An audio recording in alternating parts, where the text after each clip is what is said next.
Catatan Wakil Presiden Republik Indonesia.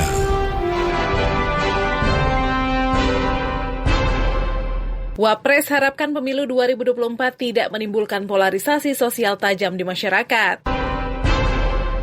Tingkatkan kesejahteraan masyarakat, Wapres luncurkan gerakan Wakaf Indonesia di Jawa Timur.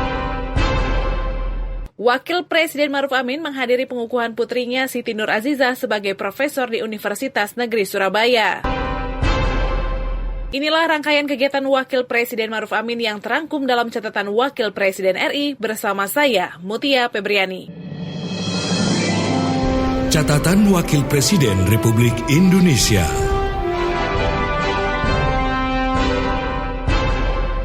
Senin 13 Maret 2023, Wakil Presiden Maruf Amin menghadiri dialog kebangsaan BNPT, KPU dan juga Bawaslu serta partai politik dalam rangka persiapan pemilu tahun 2024 di Jakarta. Dalam sambutannya, Wapres menuturkan pengalaman mengajarkan momen pelaksanaan pemilu merupakan saat di mana persatuan bangsa diuji. Masyarakat berpotensi terpolarisasi akibat panasnya tensi politik. Oleh karena itu diperlukan penyatuan langkah agar pelaksanaan pemilu tahun 2024 mendatang tidak menimbulkan ketegangan dan juga potensi konflik di masyarakat. Melalui dialog ini, Wapres mengharapkan pemahaman tentang persaingan sehat dalam berpolitik dan tidak bertentangan dengan dasar negara dapat ditingkatkan serta diimplementasikan. Wapres menegaskan untuk rebut suara rakyat, Wapres minta parpol beradu gagasan pada pemilu 2024. Sementara peserta pemilu diharapkan dapat menyamakan persepsi bahwa pemilihan umum adalah salah satu cara untuk merawat keberlangsungan negara kesatuan Republik Indonesia. Kemajemukan bangsa Indonesia lebur dalam wadah yang kita sebut Pancasila, yang merupakan sebuah kesepakatan besar para pendiri bangsa yang berasal dari latar belakang yang berbeda-beda. Bangsa yang bineka tentu lebih banyak ujiannya bila dibandingkan dengan bangsa yang homogen. Meskipun negara kita kerap diuji, namun alhamdulillah kita berhasil menyangga keutuhan NKRI bersama-sama. Ujian terhadap kebinekaan bangsa kita sangat bermacam-macam bentuknya. Ada dalam bentuk paham-paham yang menyimpang dari nilai luhur dan ideologi Pancasila. Paham-paham yang keliru ini mesti semakin diwaspadai penyebarannya, karena sekarang jauh lebih mudah menembus lapisan masyarakat melalui teknologi informasi.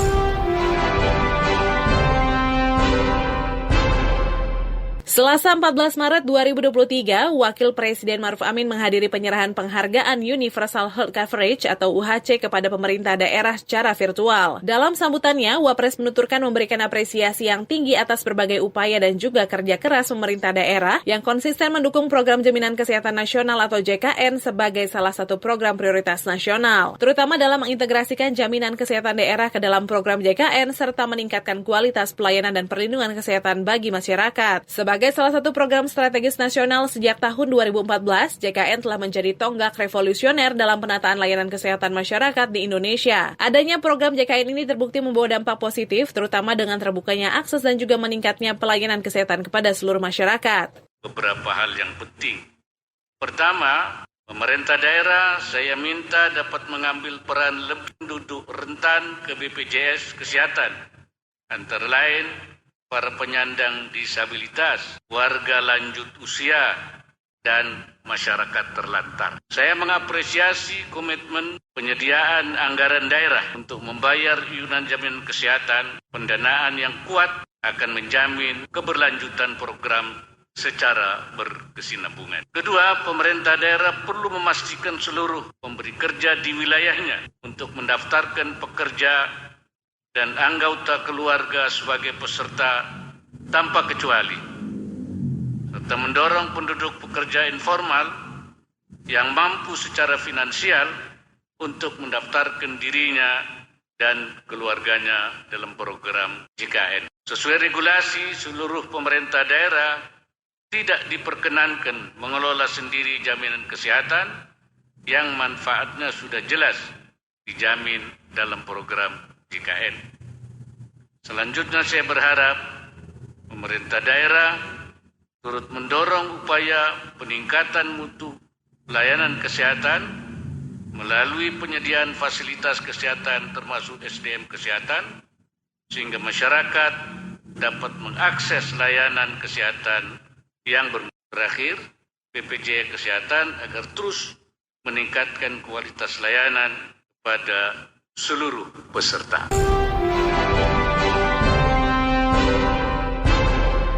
Pendengar, secara nasional kepesertaan program JKN tercatat lebih dari 248 juta jiwa. Artinya, sekitar 90,3% penduduk Indonesia sudah memiliki perlindungan kesehatan, di mana 60,39% peserta JKN masuk dalam program penerimaan bantuan iuran atau PBI JKN. Selain itu, pemerintah terus berkomitmen untuk memberikan perlindungan kesehatan bagi masyarakat miskin dan juga rentan. Kurang lebih 96, juta jiwa menjadi peserta PBI Jaminan Kesehatan yang iurannya dibayarkan pemerintah, termasuk kontribusi iuran dari pemerintah provinsi mulai tahun 2020.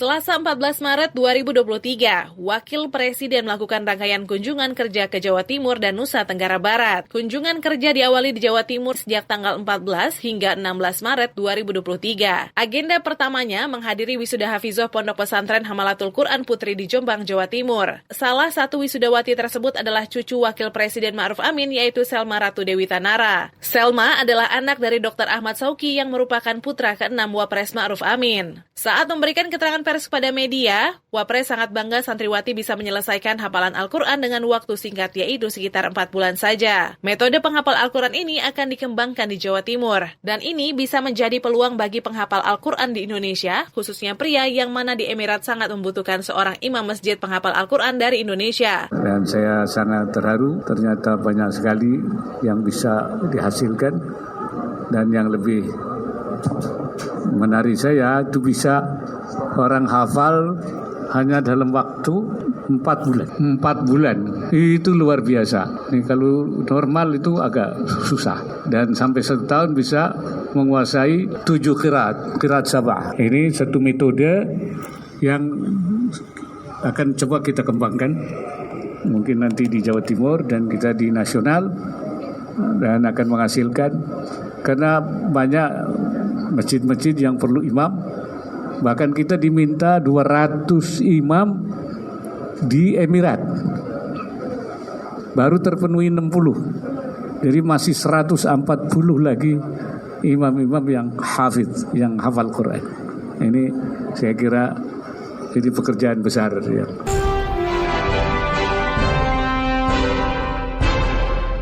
Wapres beserta rombongannya melanjutkan kunjungannya ke Pondok Pesantren Tebu Ireng, Jombang untuk peluncuran Gerakan Wakaf Indonesia yang diselenggarakan di SMA Transcend Tebu Ireng. Dalam sambutannya, Wapres menuturkan sangat mendukung pemanfaatan wakaf sebagai motor penggerak ekonomi masyarakat. Wapres menekankan bahwa dana sosial wakaf perlu dikembangkan sebagai upaya pembiayaan umat muslim dalam rangka kemajuan kesejahteraan masyarakat. Wakaf ini menjadi potensi untuk dikembangkan. Sebagai upaya mendorong kemajuan wakaf di seluruh penjuru wilayah Indonesia, Wapres pun menginstruksikan dibentuknya Komite Daerah Ekonomi dan juga Keuangan Syariah atau KDEKS. Menurut Wapres, sudah ada 12 provinsi membangun KDEKS untuk menggerakkan ekonomi dan juga keuangan syariah, termasuk juga menggerakkan wakaf di daerah. Wapres pun menginstruksikan dibentuknya Komite Daerah Ekonomi dan juga Keuangan Syariah atau KDEKS. Jadi pemerintah sudah mempunyai komitmen. Dan saya mendorong lahirnya gerakan wakaf di daerah.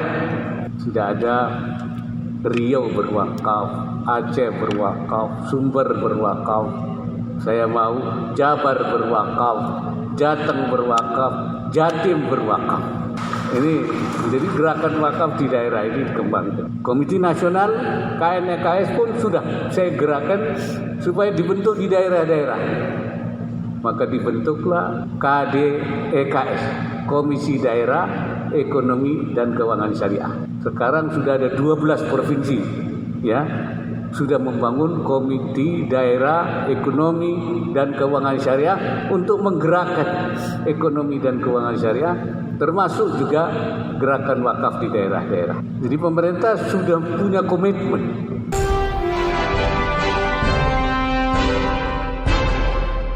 Usai menghadiri peluncuran Gerakan Wakaf Indonesia di SMA Transcend Tebu Ireng, Wakil Presiden Ma'ruf Amin melanjutkan kegiatannya di Institut Agama Islam atau IAI Bani Fatah Jombang, di Jalan Kiai Haji Abdul Wahab Hasbullah Jombang. Wapres memberikan orasi ilmiah kepada wisudawan dan juga wisudawati Angkatan ke-9 Bani Fatah. Ia berpesan agar mereka tidak terhenti dalam menuntut ilmu dan juga mengembangkan diri, serta terus berjuang dalam kehidupan di masa mendatang. Wapres pun mengingatkan bahwa kehidupan tidak berhenti selepas prosesi wisuda. Namun para wisudawan dan juga wisudawati akan menghadapi kehidupan yang lebih nyata saat terjun langsung di masyarakat. Wapres mengimbau para wisudawan dan juga wisudawati untuk dapat melanjutkan pendidikan setinggi mungkin, bahkan hingga S3 di perguruan tinggi. Wapres mengharapkan lulusan perguruan tinggi memberikan solusi masalah umat manusia.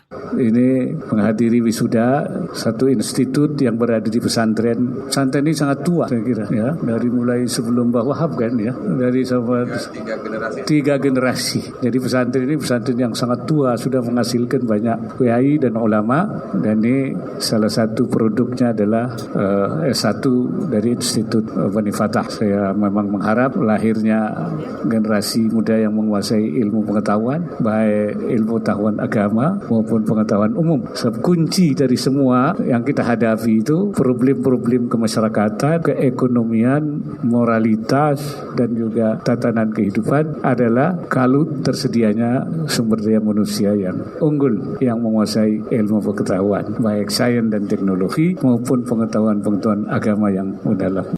Anda masih bersama saya, Mutia Febriani, dalam catatan Wakil Presiden Kiai Haji Ma'ruf Amin.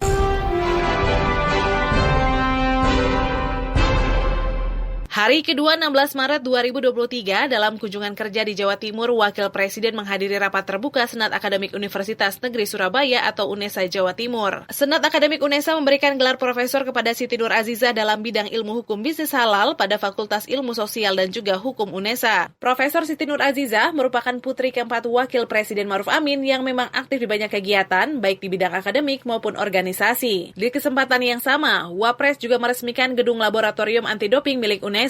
Dalam kesempatan ini, Wapres dukung optimalisasi DBON melalui sentra pelatihan dan juga pembinaan atlet di UNESA. Menurutnya, desain besar olahraga nasional atau DBON menjadi fokus pemerintah dalam memajukan kualitas bidang olahraga dalam negeri, baik dari sisi penyiapan atlet, fasilitas, dan juga infrastruktur. Untuk itu, pemerintah terus mengupayakan agar program DBON dapat diimplementasikan secara menyeluruh di tanah air. Berada di Universitas Negeri Surabaya, yang pertama menghadiri pemberian profesor untuk Siti Nur Azizah, kebetulan anak saya, dan meresmikan beberapa gedung yaitu kedokteran. Ini semua untuk peningkatan sumber daya manusia kita, terutama di bidang olahraga. Seperti saudara-saudara tahu bahwa kita sudah mendesain olahraga kita ini untuk menjadi olahraga yang berprestasi, ya, yaitu desain besar olahraga nasional DBON. Nah, oleh karena itu harus disiapkan lembaganya untuk bisa memberikan pelatihan, menyiapkan para atlet kita yang memiliki talenta. Sebenarnya potensi kita besar menurut apa yang terima informasinya, tapi banyak hal yang harus dibenahi. Maka UNESA ini dijadikan salah satu tempat untuk melakukan pembinaan, pelatihan, dan juga merupakan sport science center ya, di Indonesia salah satunya. Oleh karena itu kita harapkan bahwa dengan adanya desain besar olahraga nasional dan juga ada sport center science, dan kemudian juga ada beberapa program yang sudah dilakukan, salah satunya itu di sini Surabaya, apa yang kita inginkan akan bisa tercapai dalam waktu yang tidak lama.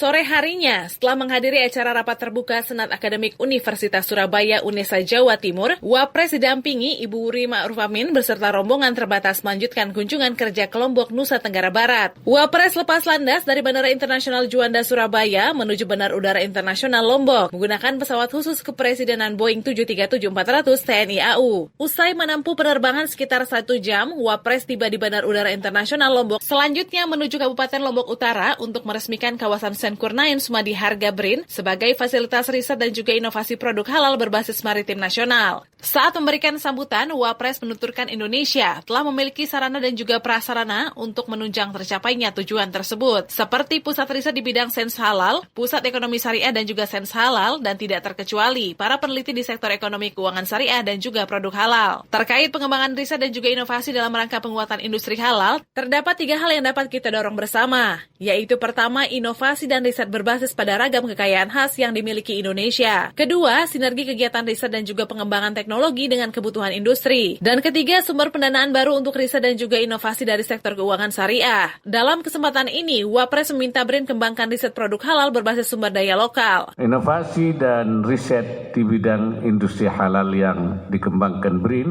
diharapkan dapat mengoptimalkan kekayaan milik Indonesia, termasuk sumber daya maritim, serta menghasilkan temuan-temuan bahan halal yang akan mensubstitusi bahan-bahan impor. Hasil riset dan pemanfaatan teknologi oleh BRIN juga diharapkan dapat digunakan oleh UMKM yang bergerak di sektor halal dalam rangka menaikkan kelas UMKM kita, sehingga memperkokoh kerjasama dengan UMKM yang memiliki peran sangat penting bagi perekonomian nasional.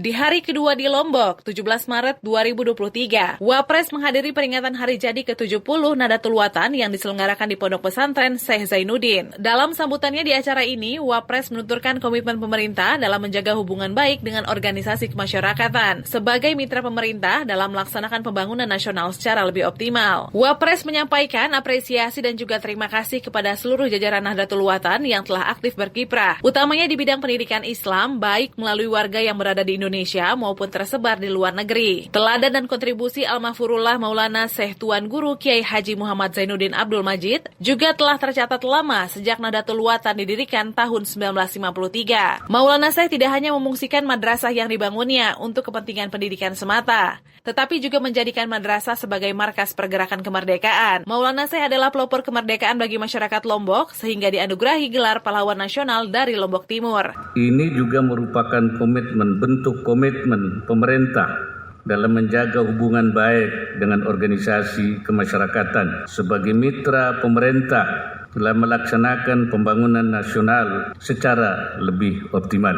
Saya menyampaikan apresiasi dan terima kasih kepada seluruh jajaran Nahdlatul Watan yang telah aktif berkiprah, utamanya di bidang pendidikan agama Islam, baik melalui warganya yang berada di Indonesia maupun yang tersebar di luar negeri. Teladan dan kontribusi Al-Mahfurullah Maulana Syekh Tuan Guru Kiai Haji Muhammad Zainuddin Abdul Majid juga telah tercatat lama sejak Nahdlatul Watan didirikan tahun 1953. Maulana Syekh tidak hanya memungsikan madrasah yang dibangunnya untuk kepentingan pendidikan semata, tapi juga menjadikan madrasah sebagai markas pergerakan kemerdekaan.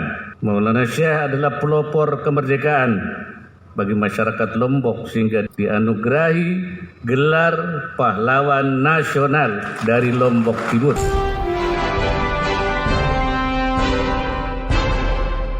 Saat kunjungan kerja di Lombok, Nusa Tenggara Barat, Wakil Presiden memberikan keterangan beberapa hal terkait isu nasional di antaranya. Assalamualaikum warahmatullahi wabarakatuh. Saudara-saudara sekalian, hari ini saya berada di NTB di pesantren Nahdlatul Watan bersama Pak Gubernur, bersama sahibul Ma'had Tuan Guru Kiai Muhammad Zainuddin Atsani dalam rangka peringatan Nahdlatul Watan yang ke-70, yaitu satu organisasi yang didirikan oleh Tuan Guru Kiai Haji Zainuddin Abdul Majid yang juga pahlawan nasional karena perannya di dalam rangka perang kemerdekaan. Dan saya juga kemarin bersama Pak Gubernur meresmikan laboratorium halal berbasis kemaritiman di Lombok Barat yang hanya ada satu di Indonesia. Lombok Utara, dan itu hanya satu di Indonesia karena memang lautnya bersih sehingga bisa jadikan laboratorium dari berbagai hasil laut.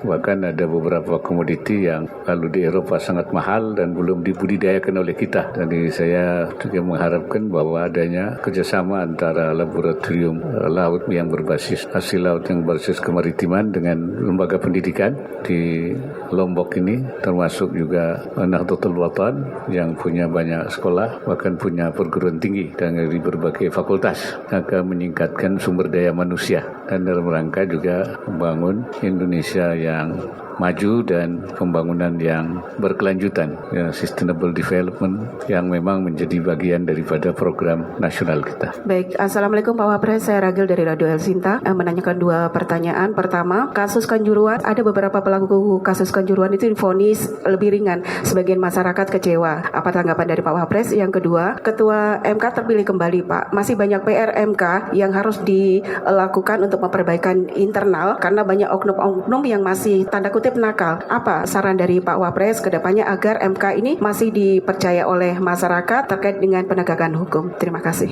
Kanjuran itu kan kewenangan yudikatif, ya. Itu memang kewenangan pengadilan. Dan kalau nanti masyarakat merasa bahwa itu dianggap kurang memenuhi rasa keadilan, nah mungkin bisa masyarakat melakukan semacam upaya-upaya berikutnya, ya. Dan masih ada, saya kira banding, banding, bahkan juga mungkin kasasi. Jadi masih ada, karena ini masalahnya masalah kewenangan yudikatif, tentu kami dari eksekutif tidak boleh mengintervensi, ya, sebab itu. Karena itu biar itu berproses melalui proses yang konstitusional dan sesuai dengan aturan yang ada. Mengenai terpilihnya Pak Anwar Usman, itu saya kira itu internal MK, ya. Ini kan dipilih secara langsung dan mengikuti prosedur. Nah, oleh karena itu memang siapapun yang dipilih tentu itu harus bisa diterima, karena itu untuk aturan mainnya untuk memilih ketua itu harus dipilih oleh daripada anggota mahkamah. Jadi bagi kita tentu dari eksekutif tidak bisa berbuat banyak, ya, karena memang itu aturan mainnya begitu. Nah, nanti kita harapkan nanti tata cara itu mungkin DPR bisa melihat kembali apa yang mesti diperbaiki, ya. Nanti mungkin DPR bisa melihatnya. Saya kira itu kalau 2 hal itu, ya. Harapannya Pak Wapres ke depan? Harapannya ke depan tentu kita akan semua lebih baik, ya, lebih adil, lebih baik sesuai dengan harapan masyarakat. Ya, kita ingin membangun kepercayaan masyarakat dan kita membangun integritas, sehingga ke depannya memang harus kita upayakan 2 hal itu, ya. Bagaimana membangun integritas dan membangun kepercayaan masyarakat.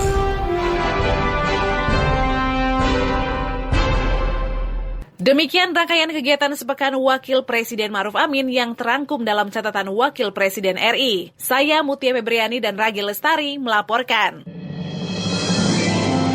Catatan Wakil Presiden Republik Indonesia.